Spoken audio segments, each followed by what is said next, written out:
My name is Cleo, and I'm 31 years old.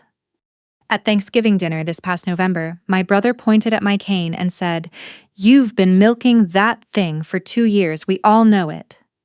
My father laughed. My mother stood up from her chair, walked across the kitchen, picked up my cane from where it was leaning against the table beside me, and set it on the counter on the far side of the room. "Your brother's right," she said. "You don't need it at the table. You're fine." And the whole table laughed. I didn't cry. I didn't raise my voice. I waited for the laughter to settle, took my phone out of my pocket, and made one call. It lasted less than 2 minutes. 7 minutes later, my father's phone rang. He answered it smiling. He stopped smiling before the first minute was done. His face went through several things I don't have a clean word for, and then he looked across the table at me, and in a voice I had never once heard from him before. He said, "Please, Cleo, please. I want to tell you what that call was, but first I need to tell you who was actually holding this family together for the past 18 months, because it wasn't my brother, and it wasn't my mother, and it definitely wasn't the man who just laughed while she moved the only thing that let me safely cross a room. My father, Roger, spent 30 years as a shift supervisor at a distribution warehouse outside Louisville, Kentucky. He was the kind of man who believed in getting up before the alarm and never leaving anything half-finished. He taught me to parallel park in an empty church lot when I was 15. He used to say, "A Hartwell figures it out." I built something real out of that sentence.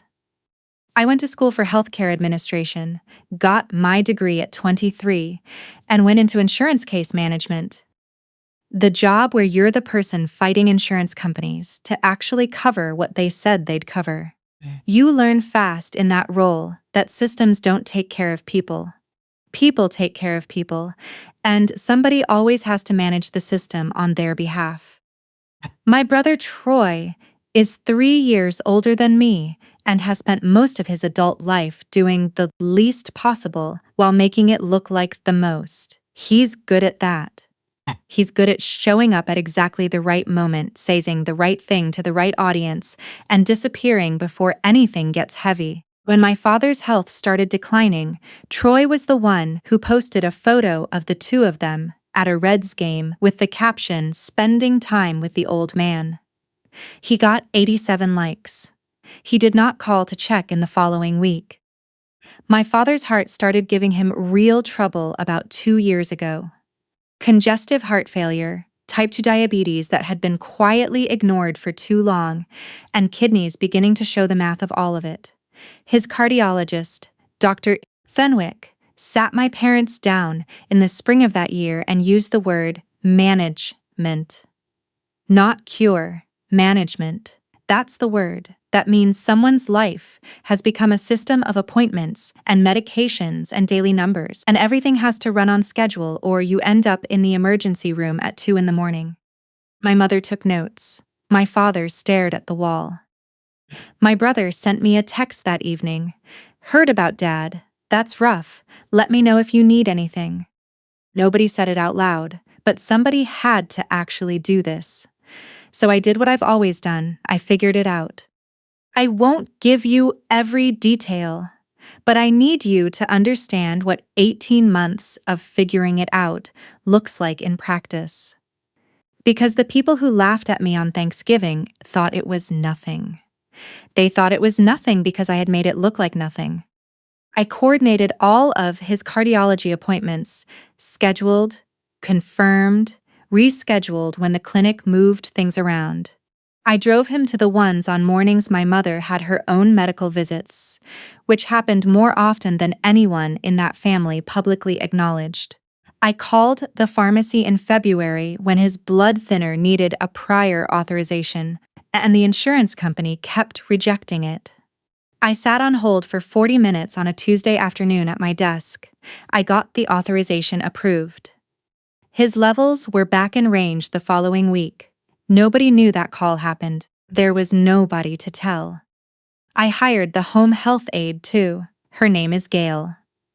She's been coming 3 mornings a week since the previous spring, Monday, Wednesday, Friday, to get my father up, check his blood pressure, make sure he's had his medications before his numbers ever drift. Gail texted me, not my mother, when something seemed off. Your dad's ankles look puffy this morning, Cleo. Want me to flag it? Yes, I'd say. Always yes. Because ankle swelling on a man with congestive heart failure is not something you wait on. 3 times in 18 months, catching it early, kept him out of the hospital. Dr. Fenwick's nurse told me once, off the record, that his numbers looked better than she'd expected for someone at his stage. I didn't tell her why. Gail's rate was $26 an hour, 3 mornings a week, 3 hours each. My father's insurance covered none of it because home aid services weren't classified under his benefit structure. I know this because I read his plan twice and then called the insurance company to confirm. The math came to about $940 a month, on top of the medication copays that kept slipping through the coverage gaps and the 2 rounds of medical transport I'd arranged when my mother couldn't get him there on her own. Nobody asked where that money went. Nobody asked because nobody looked. I was the place it disappeared into, quietly, on autopay, under a line item that never came up at dinner. My mother told her sister at Easter that Troy was so good about keeping an eye on his father. I was sitting in their kitchen when she said it. I thought about the Tuesday in April when Gail had texted me at 7:15 in the morning. Because my father's blood pressure read 94/60. I'd talked her through it from my car in the work parking lot, told her to get him water and a blanket and recheck in 10 minutes. 10 minutes. His pressure came back up. I clocked in at 8:05 and told no one. Troy lives 20 minutes from my parents. I live 45. I told myself it didn't matter who got the credit. I told myself I was doing it because he was my father and it needed to be done. But if I'm being honest, and I am trying to be honest all the way through this, there was something else running underneath. My father and I used to have something real, not expressive, not warm in the way you'd write on a greeting card. He wasn't that kind of man. But he used to trust me with the hard things, and that had felt like something. I was trying to earn my way back to it, even as the jokes got sharper, even as the comments at my expense got louder. I kept showing up because some part of me still believed that if I was useful enough, indispensable enough, he'd look up one day and remember who I was to him. Now let me tell you about the cane. It's a plain one. Aluminum, adjustable, with a handle I wrapped in grip tape because the original plastic wore blisters into my palm. I've had it for 14 months. I got it after the second round of nerve blocks failed to hold, and a pain specialist I'd had to fight my own insurance company to see told me plainly, the nerve damage from the accident is structural, the instability is real, and the cane is not optional on bad days. On good days, maybe. On bad days without it, you fall. The accident. I should tell you about the accident. It was November. A wet Tuesday night, almost 2 years ago. My father's heart had thrown an irregular flutter that scared him. Not a full cardiac event, but the kind that makes a man in his condition call his daughter at 10:45 in the evening and say he doesn't feel right. I drove to my parents' house. I drove him to the hospital because my mother was in no condition to navigate an ER intake form at that hour.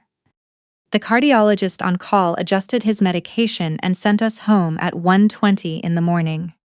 On the way back, a truck ran a red light on Shelbyville Road and hit my side of the car. I spent 11 days inpatient. I came home with a spinal compression injury and nerve damage that still introduces itself to me every morning before I've gotten out of bed. It is loudest when it rains. My father knows this. He was in the car. He knows what night it was and why I was on that road and what we'd just come from. He has always known. Hold on to that. It matters for later. For 14 months after I got the cane, the comments built up slowly, the way these things do. My brothers started referring to it as the prop. My mother asked twice whether I'd looked into more physical therapy. My father would glance at it and look away, like it was something embarrassing that had shown up uninvited, and he was trying to pretend it wasn't there. I let it go each time. Letting it go was the toll I paid to stay at the table, and I'd paid it so consistently over so many months that I had trained them, without meaning to believe there was no line I would actually defend. This past Thanksgiving, they found out there was one. 12 of us at my parents' house. My mother had done the full spread: turkey, sides, the good tablecloth she keeps in the cedar chest. My aunt and her husband were there. My cousin Drew and his wife. Troy and his girlfriend Kristen, who'd been together 2 years and who, I'd find out later, had no idea what she was walking into. It started the way it always starts in my family: small, almost deniable. A comment about handicapped parking, a remark from my father about how when he had his knee scoped 10 years ago, he didn't make a production of it. A chuckle from the end of the table. I let them go, one after another, because the rolls were good, and Drew's wife had made a pie I'd been thinking about since August. Then my brother looked at me from across the table and said it loudly enough for all 12 people to hear: "Cleo, you've been milking that cane for 2 years. We all know it. Put it down and act normal." The table went quiet. I said his name, just once. He kept going. "You can walk. I've seen you walk. You walked into this house today just fine. You just want people hovering over you." I looked at my father. My father looked at his plate. My mother stood up. She didn't raise her voice. That's always the part nobody expects about my mother. She walked around the table, slowly, deliberately, the way she does when she's already decided something. And she picked up my cane from where it was leaning beside me. She carried it to the kitchen counter on the far side of the room and set it down. Then she turned back to the table and said, "Your brother's right. You don't need it at dinner, you're fine." The table laughed. Not all of them. Drew didn't laugh. My aunt looked at her cranberry sauce. But enough of them did, and my brother laughed loudest, and someone said, "Come on, Cleo, lighten up," and the laughter got a second wind off that. I sat very still. I want to be honest about what was happening in my body, because the stillness was real, but it wasn't empty. My right leg had started its particular burning, the signal that tells me I've been in a hard chair too long without moving. The counter where she'd put my cane was on the other side of a room I could not safely cross without it, not without a real chance of going down. And I understood, with a kind of clarity that arrives when something long building finally completes itself, that some of them knew that some of them were waiting to see what I would do. I was not going to give them the picture. "You're right," I said. The laughter thinned because the tone was wrong for a punchline. Nobody should have to prove they're in pain. I took my phone out of my pocket. I dialed the after-hours coordination line for the home health agency. I'd called it more times than I'd called most of the people at that table. A woman answered. I used the same voice I use for work handoffs at the end of a long shift: level, clinical, clear. "This is Cleo Hartwell, care coordinator and billing contact for Roger Hartwell. Date of birth March 7th, 1957. I gave them his case number from memory. I'm withdrawing as coordinator and billing contact effective tonight. Please suspend Gail Osmond's scheduled shifts until the family provides a new contact and new payment authorization." There was a pause. She asked me to confirm. "He still needs his care," I said. "Someone in this family just needs to actually arrange it. It won't be me." I ended the call. I set my phone face down on the tablecloth next to my untouched dinner. I folded my hands and I waited. Nobody moved to bring me the cane. I need you to understand that. My brother had just told 12 people I was faking. My mother had moved the thing that let me safely stand and leave. My father had laughed, and not one person at that table stood up to bring it back to me. So we sat there in the new quiet, and only I knew what we were sitting there waiting for. 7 minutes. My father's phone buzzed against the table. He glanced at the screen and answered with the last of the evening's ease still on his face. Hello? I couldn't hear the words. I could watch them arrive.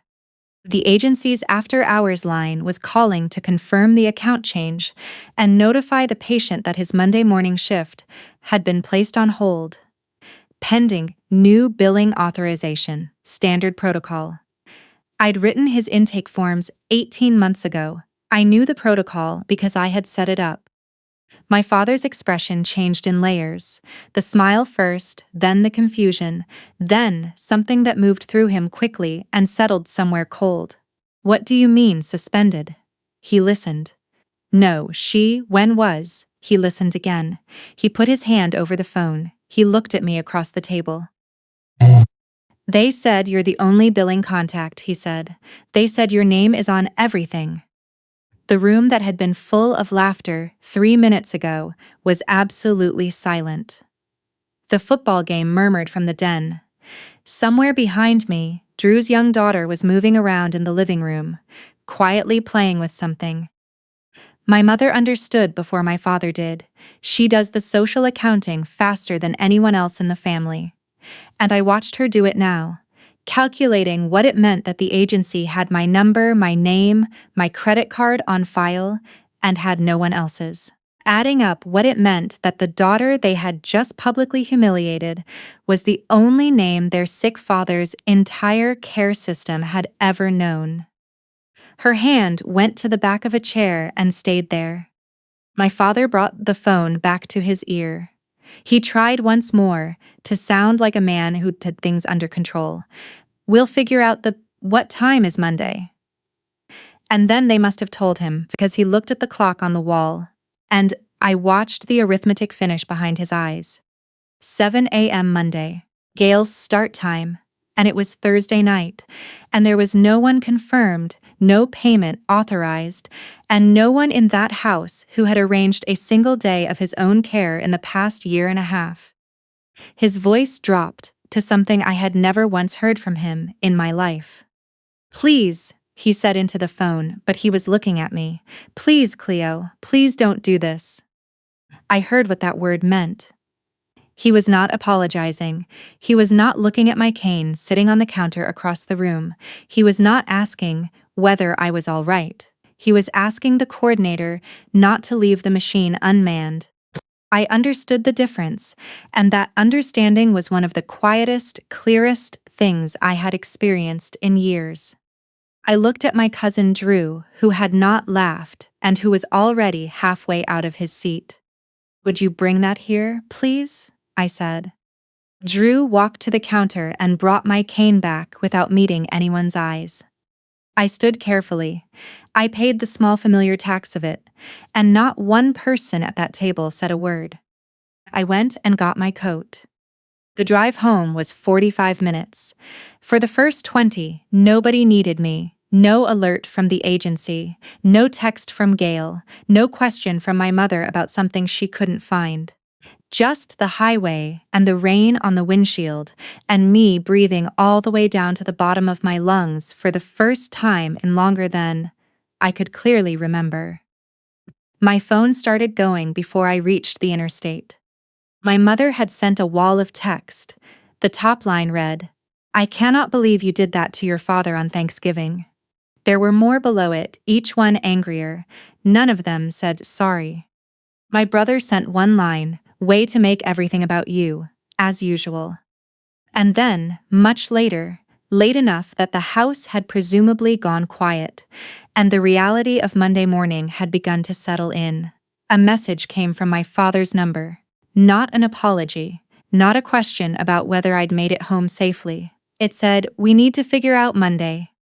I sat in my parking lot and read those 3 messages in order, and I felt the whole shape of my family become something I could finally see clearly, the way you can only see a thing clearly once you've stopped living inside it.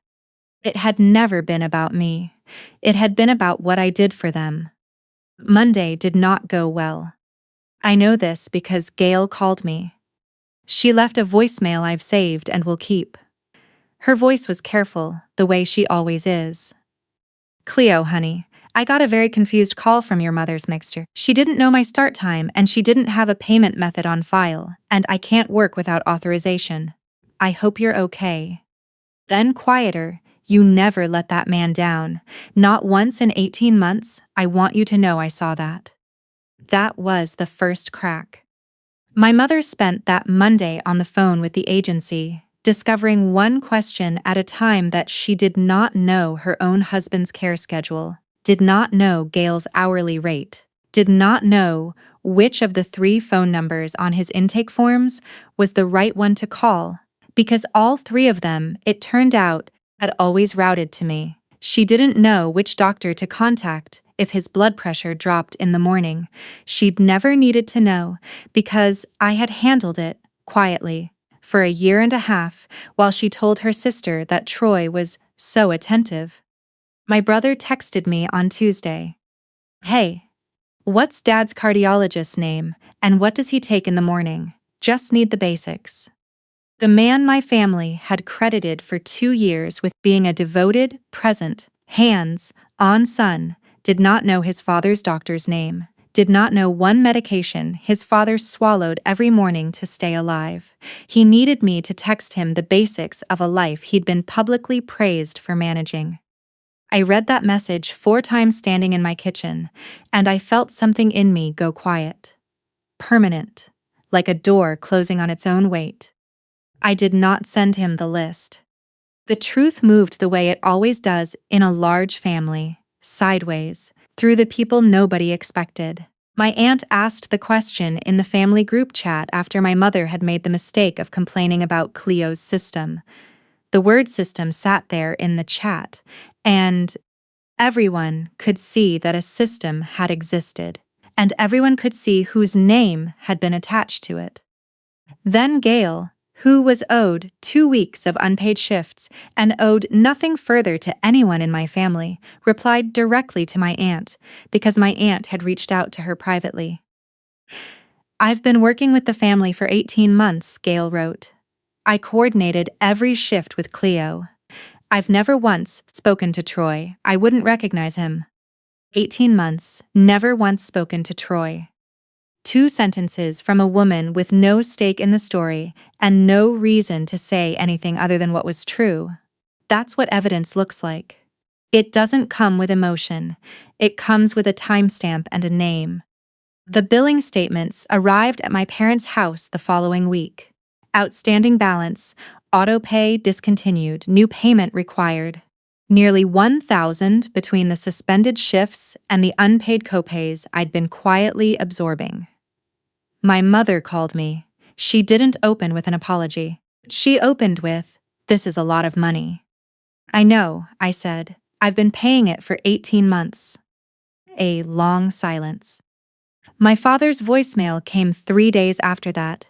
He'd left it late at night when the house was quiet. His voice was smaller than I'd heard it in years.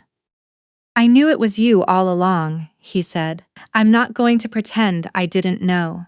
I let your brother take the credit because it was easier. Because if I thanked you, I'd have to look at why you needed the cane in the first place." A pause. "I know why you were on that road that night."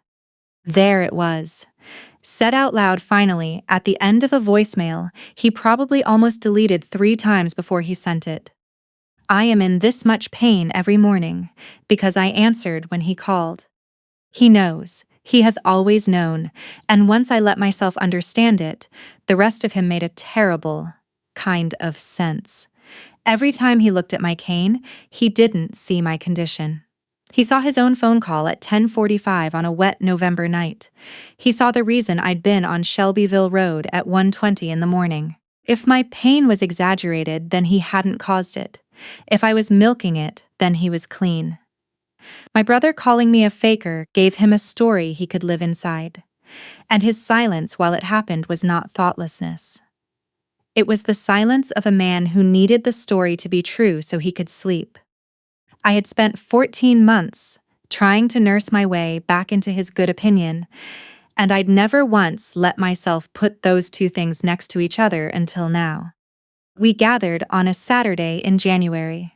12 people, the same dining room, most of the same faces. I came up the front steps with my cane. Nobody commented on it. I sat down and I put the billing statements on the table. I put the printout of Gail's message next to them. I put 18 months of my own work calendar, dates, times, phone calls, in front of that. My brother tried to laugh. What is this, Court? I played my mother's voicemail through my phone speaker. Her own voice filled that room. Troy doesn't know how any of this works. You know that. You've always known that. My mother looked at the tablecloth. My aunt asked my brother quietly to name one of my father's medications. Just one. The silence that followed was the most complete silence I have ever sat inside with 11 other people. Troy looked at my mother. My mother looked at the floor, and everyone in that room understood at the same moment that the man they'd praised for 2 years as a devoted son could not name a single pill his father swallowed to stay alive. Then my father said, "The thing I will carry for a long time." She was driving me home, he said. His voice was unsteady. That night, the accident. He stopped. She came because I called her. That's the only reason she was on that road. He was crying. I had not seen that before. I let you carry all of it, he said. And then I let him take the credit. And then I sat there while he stopped again. I knew what I was doing. I'm not going to tell you I didn't know. It wasn't an excuse. It was just the thing said out loud. I let the room settle. Then I said what I'd come to say. You told me I was milking it, I said to my brother. You moved my cane, I said to my mother. You let it happen, I said to my father. And I spent 18 months managing this family's life in the background while all of you agreed I was a burden. I put my hands flat on the table. I was never the burden. I'm done proving that to people who already know it. Nobody laughed. I arranged the professional care before I left their neighborhood that afternoon. A licensed agency, a coordinator who is not me, transport scheduled through the cardiology clinic's patient services line, pharmacy auto refill going to their address with their card. I did it over 2 evenings because that's what it takes when you actually know what you're doing. I sent my mother the completed intake paperwork with my name removed from every field. The cost is about $200 a month. It was always that much. They just never saw the invoice. My brother and I don't speak. I don't wish him anything bad. I just stopped being the surface he stood on to look taller. The devoted son posts got quieter once the family understood what they were actually looking at. A man who walked into a room I was already running, stayed 10 minutes, took a photo, and left. My father and I talk, not the way we used to, and not yet the way I think we might eventually. He called me in March, on a Sunday afternoon, not about medications or appointments. He called to tell me the birch tree in their backyard had lost a branch in an overnight snow, and he thought I'd want to know, because I used to love that tree. It was such a small thing. I held it for a while after we hung up. I reorganized my apartment this spring, pulled up a rug I'd been putting off for 2 years, had a grab bar properly installed in the bathroom, set my desk by the window for the afternoon light. Things I'd been deferring because I was too busy spending my time and money maintaining someone else's house. There's a line on my calendar now that just says Tuesday 7 p.m. That's a support group for people with chronic pain that meets at the library branch down my street. I've been going for 2 months. Nobody there needs me to be fine. Nobody there is surprised when I'm not. I still have the cane. It's not a statement. It's just aluminum and grip tape and the difference between getting where I'm going and not getting there. I don't need anyone at my parents' table to believe that anymore. I know what I carried. I know what it cost, and I walked out of that house on my own terms, with my own hands, and didn't look back. Welcome to Revenge Volumes. If you've ever been the person everyone leans on and nobody sees, Leave a comment, tell me you would have made that call. Subscribe, because we're going to keep telling these stories, and the people who need to hear them deserve to find them. Take care of yourself. And if you've been quietly holding someone else's life together, make sure your own name is on something too.